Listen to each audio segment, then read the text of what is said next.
नमस्कार साथियों, कैसे हैं सभी। आशा कर रहे हैं सभी लोग स्वस्थ होंगे, मस्त होंगे और अपनी पढ़ाई जारी रखे होंगे। तो आइए चलिए देखते हैं आज के सेशन में आपके लिए एक बार फिर से एक महत्वपूर्ण सवाल को लेकर आया हूं।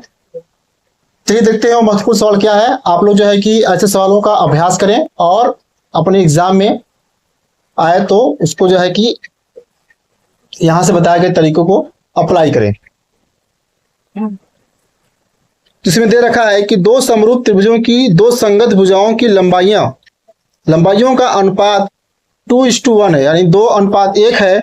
समान क्रम में यानी इसी क्रम में इन दोनों त्रिभुजों के क्षेत्रफलों का अनुपात कितना होगा। तो आप लोगों को पता है कि दो समान त्रिभुजों की बात कर रहा है, यानी वो सिमिलरिटी की बात कर रहा है। सिमिलरिटी की बात कर रहा है प्यारे साथियों, तो उसके लिए आपको क्या करना है कि सिमिलरिटी का रूल आपको पता होना चाहिए।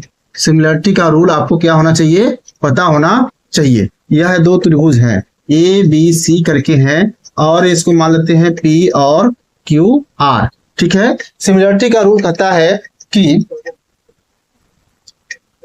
संगत यानी करस्पॉन्डिंग साइड के स्क्वायर जो है उनके क्षेत्रफलों के रेशियो के बराबर होता है। साइड के रेशियो का स्क्वायर जो है साइड का स्क्वायर का रेशियो जो है उनके क्षेत्रफलों के रेशियो के बराबर होता है।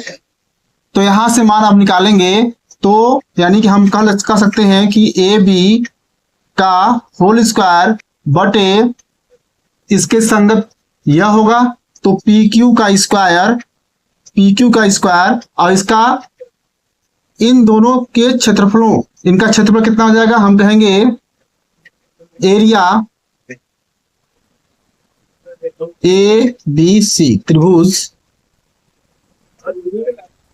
Area of triangle ABC upon area of triangle P Q R. ठीक है। यहां पर इन दोनों का रेशियो का मान दे रखा है, तो आप यहां से डायरेक्ट मान को पुट कर सकते हैं। 2:1 दे रखा है तो उसको मान लेंगे 2x है, ए बी को मान लेंगे 2x है तो 2x का होल स्क्वायर हो जाएगा और ए एक्स का होल स्क्वायर हो जाएगा। यहां से फिर यहां पर लिख देंगे। ठीक है। Area of triangle A B C बटे एरिया ऑफ आप लिखते हैं यहाँ पर ट्रायंगल पी क्यू आर। ठीक है। यहां से मान को फाइंड आउट करेंगे, ये कितना हो जाएगा 4x स्क्वायर हो जाएगा और ये कितना हो जाएगा x स्क्वायर हो जाएगा। इसको सॉल्व कर देंगे प्यारे साथियों, तो इनके एरिया का जो रेशियो होगा किसमें होगा 4:1 में हो जाएगा। ठीक है।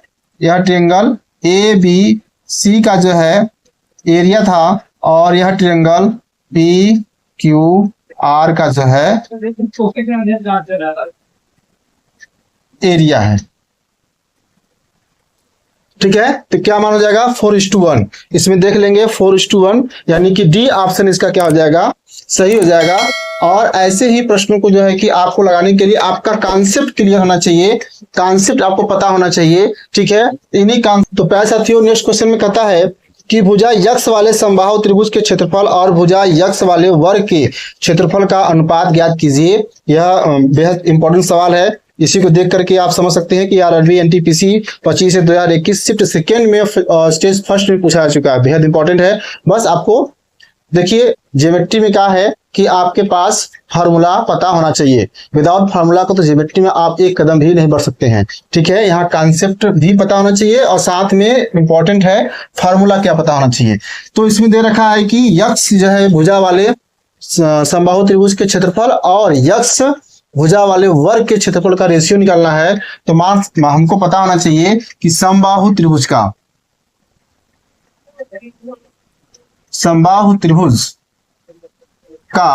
क्षेत्रफल क्या होता है, √3/4 गुणे साइड का स्क्वायर भुजा का स्क्वायर। ठीक है। तो यहां से मान निकाल लेंगे, कितना हो जाएगा √3/4 और मल्टीप्लाई बाई साइड कितना दे रखा है, यक्स दे रखा है, तो यक्स का स्क्वायर हो जाएगा। ठीक है। उसी तरीके से वर्ग का क्षेत्रफल क्या होता है, ठीक है। तो क्या हो जाएगा इसके लिए भुजा का स्क्वायर, क्या होता है भुजा का स्क्वायर। तो यहाँ पर भुजा क्या दे रखा है, इस साइड यक्स दे रखा है, तो यक्स का स्क्वायर। इन दोनों का हम लोग क्या निकालेंगे, अभिष्ट अनुपात निकाल लेंगे।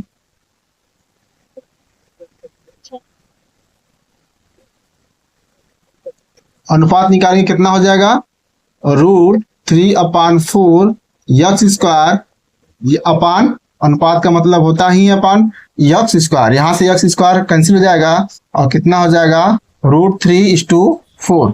यही क्या है, इसका फाइनल आंसर है।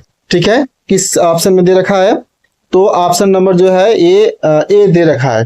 तो को प्राप्त करने के लिए आप लोग जो है कि चैनल को सब्सक्राइब करें और अधिक से अधिक शेयर कर देंगे तो बहुत अच्छा हो जाएगा। और फिर मिलते हैं हम लोग नेक्स्ट सेशन में, तब तक के लिए जय हिंद।